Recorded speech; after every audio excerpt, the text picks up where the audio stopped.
Good morning, good afternoon, or good evening, wherever you are in the world. Welcome to Video Marketing Strategy to Grow Your Business. I'm Jerry Tukoski from Vimico. It's so nice to have you joining me, so thank you very much. And whether you are watching this live or on replay, thank you very much. And today, it's episode number 2. And they said it wouldn't last. Well, there you go. So last week we spoke about planning our video content. This week we are looking at brand stories, how we can create our own brand stories that really connect with our audience. And we're going to look at why stories are great for video marketing. And now this show is basically focuses on video marketing and how we can use it effectively for our business. So I do assume you have a business or you're thinking about starting a business, and we're going to go straight into it. No fluff, just the facts, because I do value your time. And when we're starting a business or running a business, time is such a precious commodity. So we're going to get straight into it. Usually we go for about 30 minutes or so, we'll go straight into it. Once again, welcome to the show. I hope you enjoy it. Please leave me some feedback, leave your comments, and I'll certainly read those. And we can use some of your feedback for future shows. So let's get straight into the slides. Okay, that looks pretty good. Do that. Okay, so you should be able to see my slides. Right. Okay, here we go. So once again, welcome to Video Marketing Strategy to Grow Your Business.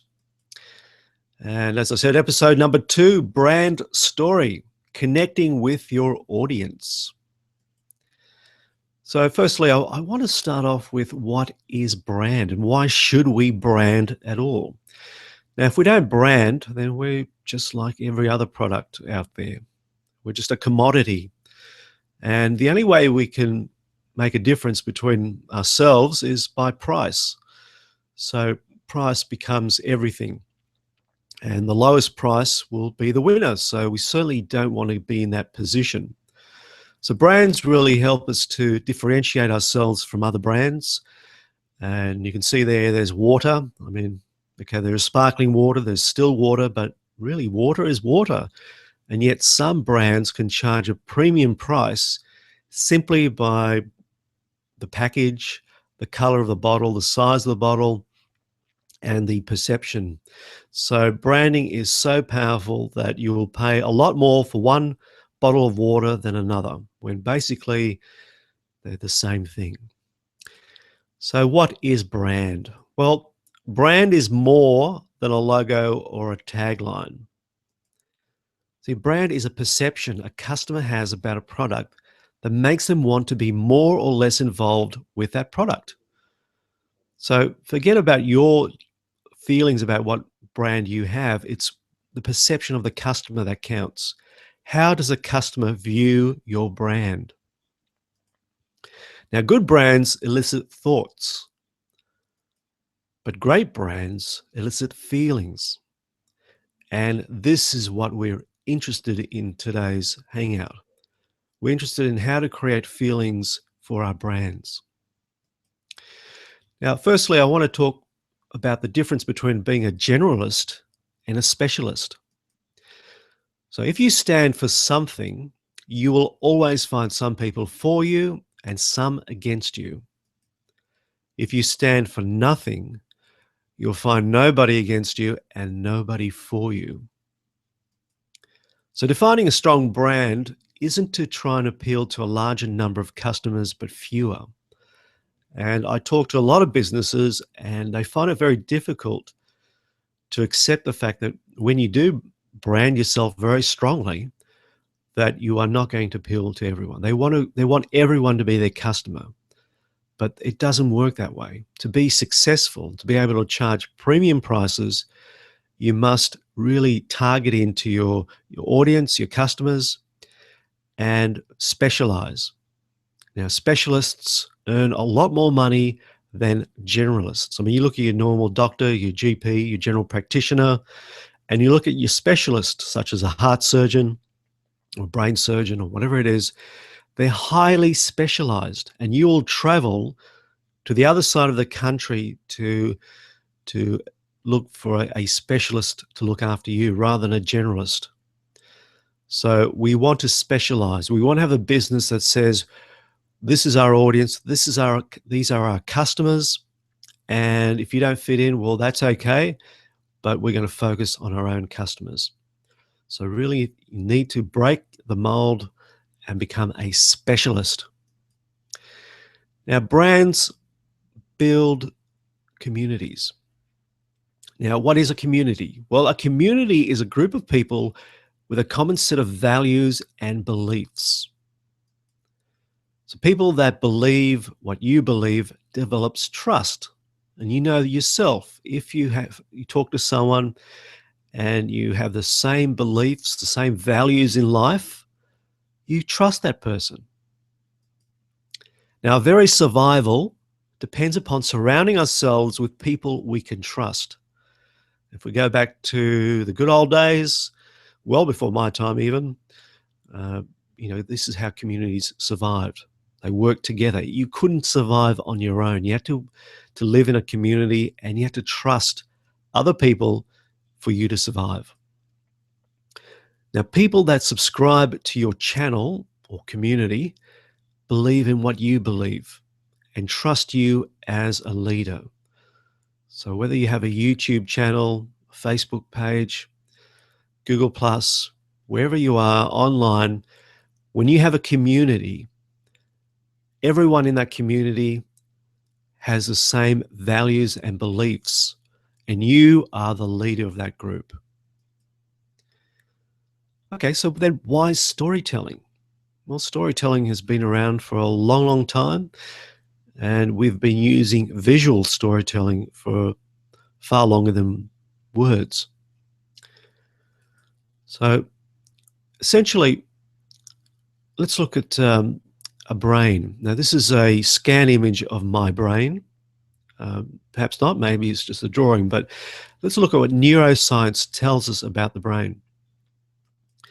Now, this is called the reptilian brain, or the physical brain. This is the oldest part of the brain, and it looks after our breathing, our circulation, sleeping, walking, eating. So all the things that happen day to day, and we're not really fully aware of it.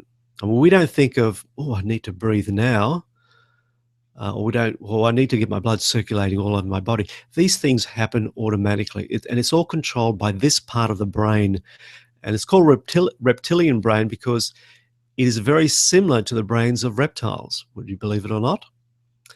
And it's just organized all these little things that we don't need to worry about. Now, on the outer level, which is the newest part of the brain, is called the neocortex, and it's called the rational brain. It looks after the language, speech, writing, problem solving, analytical skills, etc., etc. So it's a very conscious part of the brain. It's when we think about things, we use the neocortex. But as video marketers, we're very interested in the middle part of the brain called the limbic system, which is the emotional part of the brain. So it looks after the emotions, the memories, social bonding, and attachment. And when we're building a brand, they're the things that we're very interested in. So we feel, therefore we think. Now, the unconscious is the domain of our emotions, the feelings of good or bad that we assign to things. So that part of the brain really gives us the feelings for certain things. So value judgments are made on the basis of emotions and feelings, not thinking or logic. Your brain values the feelings, not the facts. So we feel about things unconsciously, and then we rationalize our feelings into some sort of a logical thought. And I'll give you an example that a long, long time ago, they did the Coca-Cola test. And basically, when they did a normal test where people can drink what they wanted, people said they prefer Coca-Cola as their preferred tasting drink. Now, when they did a blind test, the results went the other way. In fact, Pepsi was voted the most popular and the most likable drink. Now, why is that? Why do people say they like Coke, but when it's blindfolded, they prefer the taste of Pepsi?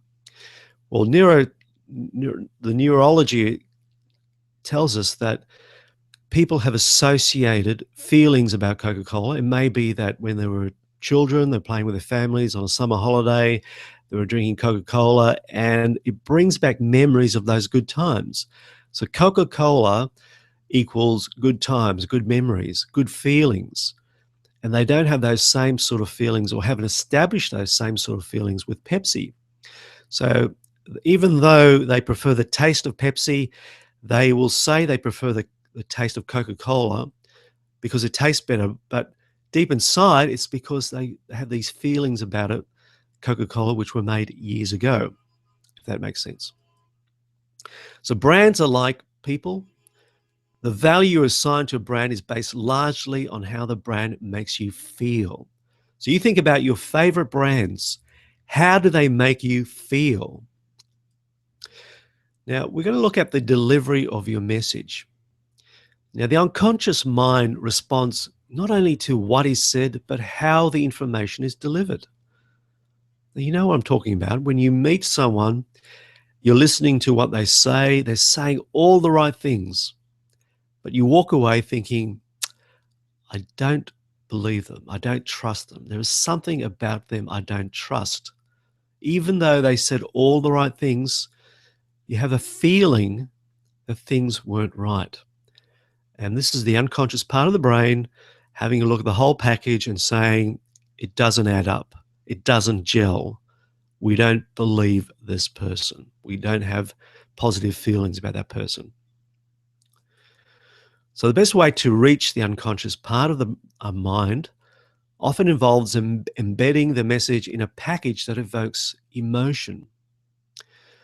So what does it mean? Well, when we create a brand message, okay, this is the message, we put in some sort of a package which goes to our unconscious emotion brain, which then elicit feelings. So it gives us the feelings and then gives us the brand preference. So as marketers, we're really interested in this message package. So what is this message package? It's your brand story. If we put a message inside a brand story, it will go directly to the unconscious part of the brain, the emotional part of the brain. It will elicit feelings, strong feelings towards a brand, and therefore will result in brand preference. And that's why we use brand stories. Our decision making is motivated largely by our emotions and our ability to trust. So the old adage, facts tell but stories sell, because stories appeal to our emotional brain, where the vast majority of our decision making is done. So this is where we want to work on. Successful brands don't focus on what they do or how they do it. Those are byproducts of why we do it. And it is the why we do things that really generate our brand stories. So the question is, what is your brand story? Now, I love this quote from Michelangelo. Every block of stone has a statue inside it, and it is the task of the sculptor to discover it. So, can you discover what's inside your block? So I love that image of the feeling of having to chip away inside to find the brand story there. Right? You don't have to invent your story. You don't have to make it up. Your brand story is already there. You just need to discover it. Now, essentially, there are two types of brand stories. Now, this is your hero. The hero could be the brand, or the hero could be the customer. So let's look at the hero as the brand. Now, what can you do? Well, This is where you are allowed to talk about yourself. Last week I said, don't talk about yourself when we're trying to attract your target audience. Once you've attracted your target audience, you do want to share stories about yourself. So do talk about yourself. And it's sharing perhaps the history of your business. How did your business start? What sort of, has it had some sort of an interesting start to it? I mean, it had to have something important, something exploded within you or the founders of the business that said, we need to create this business. So what's the reason for starting a business? The why you're doing what you're doing. So what is the purpose of your business? Again, why do you do what you do? You have to really dig down deep inside and find out why you're actually doing what you could be doing literally hundreds of different things, but why are you doing what you're doing? What are the core values of your brand? You need to articulate your core values because you need to connect with your audience. Now, certain people watching your video may not agree with your core values and they will switch off. They will go away. But that's okay because you will find the audience that shares your core values. And when they share your core values, then you start building a community. Who are the people that work there? All right, showcase the people that work in your business. How do you support your community? So there's a few ideas of stories that you can create where your brand is the hero. If we look at the customer as the hero, here's a story that I'm sure you'll be familiar with. The customer faces an obstacle. The brand helps to resolve the problem and returns them to their life before the problem occurred. So you see plenty of stories like this, even in the movies. So the customer is living their life as normal. An obstacle comes up in their way and the brand helps them to solve it. So the brand helps to solve their problem. Now there's a slight difference in this one. This is the customer achieves greater success than they thought possible through the use of their brand. So they're actually moving forward. They're not going back to where they started. They're achieving success with the use of your brand. One of the most important things about our brand stories is authenticity. Honesty and transparency are vital in brand storytelling. As I said before, we don't want to make up our brand story. It is already there. Dig deep, discover it, and tell us your story. Stories need to be rooted in the reality of your brand. It's important to tell the full story.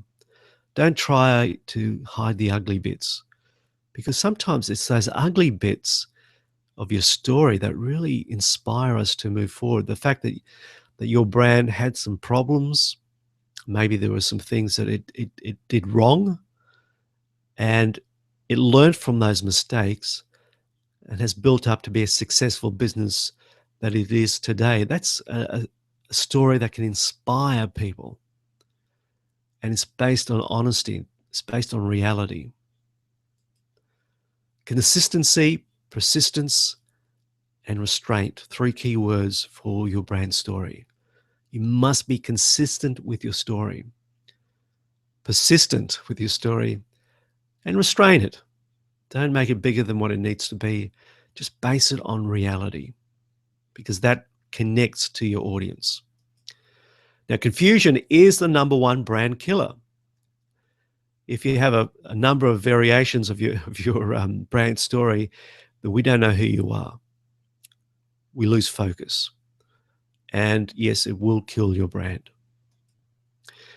Now, talking about brand personality, here's a couple of gentlemen on the left. One represents the PC world and the other the world of Mac or Apple. I'm sure you can work out which is which, but it's a great to discover your brand personality. Now, it could be you, your own personality, if you're a personal brand. If you have a large organization, it might be a little bit difficult to find your brand personality, but that's something you need to do. It must be consistent. So what is your brand personality? Let's look at the different types. It could be excitement. Is your brand carefree, spirited, youthful? Is your brand sincerity? Is your brand genuine, kind, family orientated, thoughtful? Ruggedness. I mean, is your brand rough and tough, outdoors, athletic?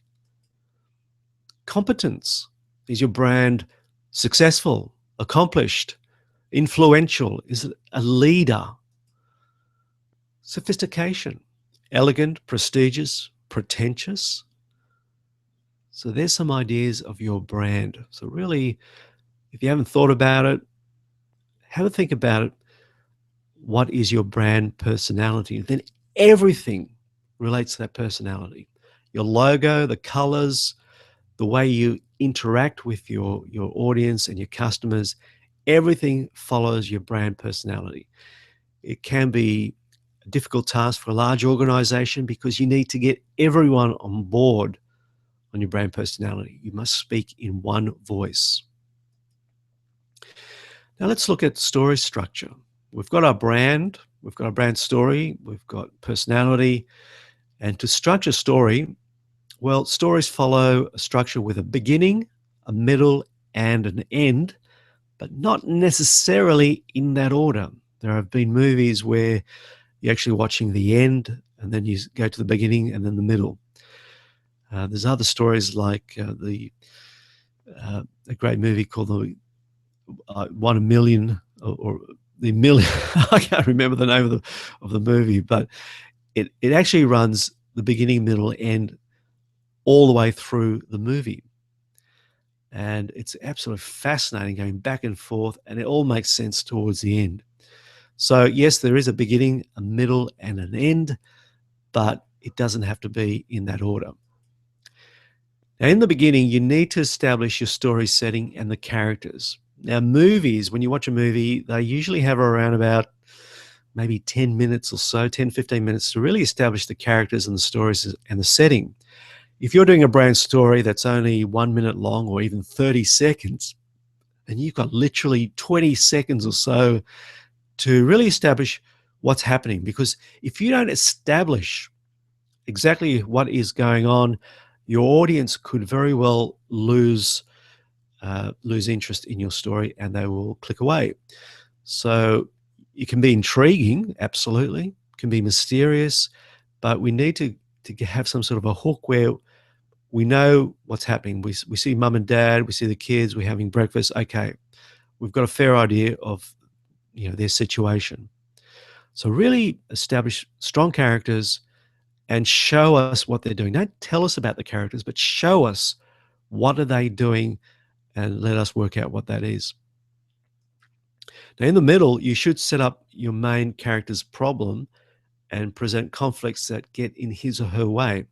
So once we've established everything, we understand where we are now, then the problem comes up. There's a messy stain on the carpet.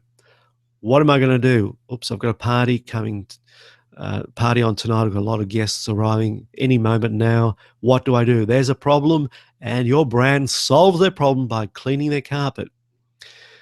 Okay, so that's a very general one, but we need to really set up that problem and why it is a problem and how your brand can solve that problem. Your hero using your brand finds resolution in the end, and it's a happy ending right at the end. One of the things that's very important, by the way, is the character, the main character, particularly if your character is the hero. We must like your hero. That's a very, very important point. We need to want them to succeed. If we don't care about them, then we don't want them to succeed. We don't care. So your character needs to be very likable. Now, here is Joseph Conrad's The Hero's Journey. Now, we don't need this sort of stuff, but I just want to show it to you anyway. This is the ordinary world where your hero lives. There is a call to adventure. At first, they refuse the call, but they go on, they meet their mentor, and they cross over the path of no return. There they face many tests, allies, and enemies. They reach an innermost cave where they learn more about themselves. They have a major ordeal where they could almost die. They find their reward. They're on the road back, resurrected, and they return with their trophy back to their ordinary world. Now, that is a hero story which you'll find it in a lot of movies. Just think of Star Wars as a very good example of something that follows this exactly. Now, you don't need to follow this. This is more than what you need, but it gives you an idea of when you're creating your brand story, think big, think strong themes, and think about your brand or your customer being the hero. All right. Now, that wraps up for today's session on brand stories. I hope you enjoyed it. I hope this has inspired you to go out and dig deep and discover your brand story. And look at different ways of creating a story, whether your brand is your hero or your customer is your hero, and really reveal more about yourself, about your core values, so that you can connect with your target audience. That's the most important part. Okay, now here's a little plug. If you want to learn more about video marketing, and particularly strategy and brand stories, I have my new course, my new training program at Udemy. And Udemy is a very interesting platform, and I want to talk about that probably at another session, another hangout. But today I'm going to offer a special hangout price, a $20 off coupon, so that you have lifetime access to the training program for just $27. That seems to be a pretty good deal. There's a link there below, and I'll put a link below the replay on YouTube. But go and visit the site. When you do click the link there, you'll go to a special landing page here, and you'll see the price there. It'll be $27. It's a 42% discount, saving $20. So just take this course, and it's got a couple of reviews there. It's over 200 students. It's just been out for a couple of weeks, and it seems to be going pretty well, so I'm pretty happy with it. But I would be interested in people doing the course and give me some feedback, just to see how they find the Udemy structure, which I think is pretty unique. And as I said, I'll talk about that at a later stage. So once again, thank you very much for joining me on Video Marketing Strategy to Grow Your Business. I hope you've enjoyed it. We'll be back again next week, episode 3, where we will be looking at discovery. How do you get people to watch your videos? Thanks again. This is Jerry Tukoski from Vimico saying goodbye. Bye-bye.